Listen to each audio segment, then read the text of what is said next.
Welcome to our world, Lepetra, our three-ringed planet. See, there's these three artificially made superstructures that encircle our world. They are in our sky all day, all night, always. There's the sky, the sun, the stars, the rings. They have their own orbit and move around the planet.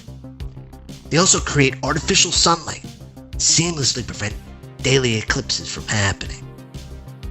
The three rings are known to some as the Archenfold or the Eyes of Triaxium. Some people just call them the God Pillars. But mostly people these days, they call them the Arcs. It's an acronym for their more proper name, the Advanced Robotic Control System. Well, that's what they call them anyway. The robots here. Well, we don't call them robots either. They're known as the constructs.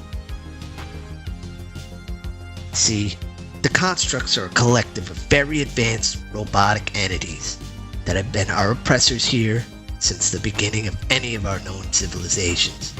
That is to say, they've always been here. They have some kind of hive mind or some kind of incredible neural communication system. Either way, they can communicate with each other very rapidly and efficiently. The constructs, well, they control the arcs. The arcs controls the constructs, but that just might be semantics. Either way, they're the ones who truly control Lepetra. It's impossible to leave the surface to investigate the arcs any further. No one's achieved this, not to my knowledge anyway. Their defense systems would obliterate anyone who attempted it. I've seen it. The constructs are very effective. But what are they really? They're a kind of advanced robots, right? But there's something more about them. Well, their most distinctive mechanism that sets them apart from typical autonomous machines is their power source. We call it a hyperdrift energy matrix, or an HDEM for short. Drift is the subspace dimension running parallel with the material plane. The drift, I've read, is how most galactic travel is accomplished. A typical drift drive will take a ship into the drift plane itself to find a quicker path to a point on the material plane. Now, these HDEMs also have access to the drift somehow, but they also contain pieces of the drift plane itself brought into the material plane. What they exactly do with it or how it stays stable, well, we really don't know. What we do know is that if the HDEM itself is destroyed, there's nothing left of the construct. It can't rebuild itself. It's gone for good. Some of this is theory, but people have been studying these HDEMs in detail for decades now, and in greater detail every passing year.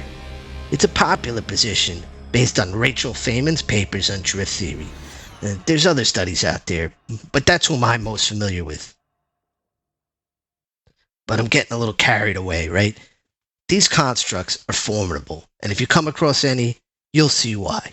They control the skies, the oceans, the earth, everything in between. They use starships to ferry robotic troops and workers and equipment down from the arcs. They also harness material transporters, like teleportation, and they use them well. With all this power and all this technology, they've mostly leave us alone. We started building farms and then towns, cities. We have culture too, artists, writers, everything, right? We have power plants and factories. We just can't get too carried away.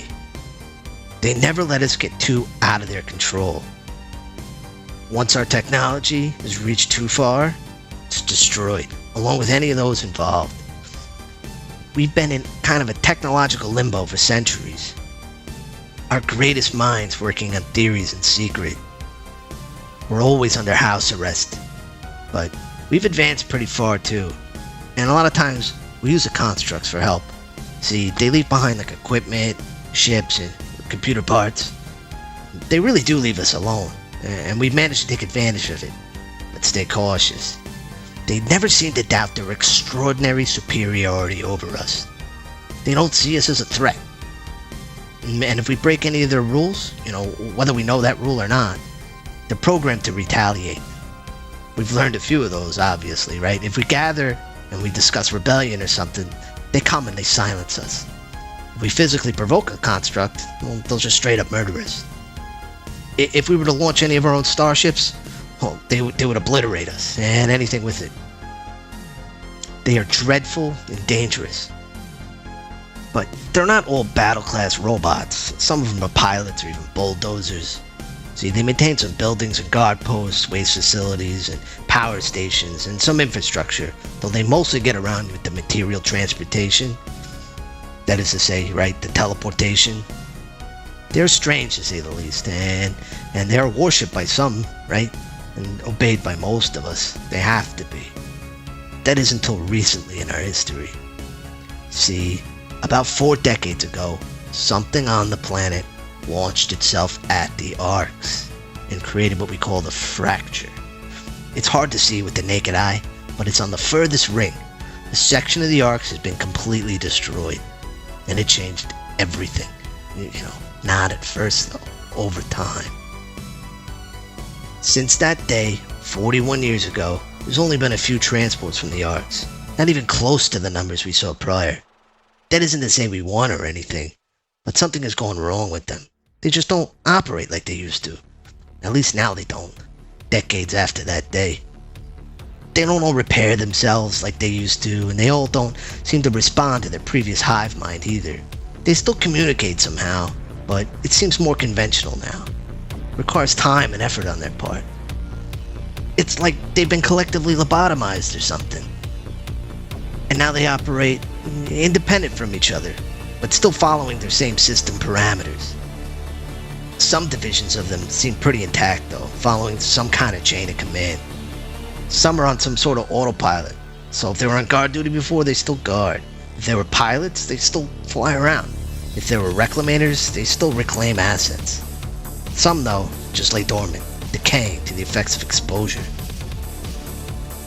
The people of Lepetra since that day have destroyed many constructs. We've dismantled them, studied them, and they've provided us with incredible knowledge. They have massive databases, and we've recovered pieces of their knowledge, as well as parts of forgotten culture and ideas. This lost knowledge mentions spaceflight and distant worlds as if they really existed. This information is spread through the world, all levels of society, but still, many reject it. They fear the return of our oppressors with their full faculties and a massive retaliation in response to our heresy. But we have what might be our only chance to fight back, but it's still not as easy as all that. See, we're prisoners on the planet, but we're also prisoners in something called the sector. And right now, you live in sector 7X6B, or we like to call it Sixburg. And right now, we're not leaving it.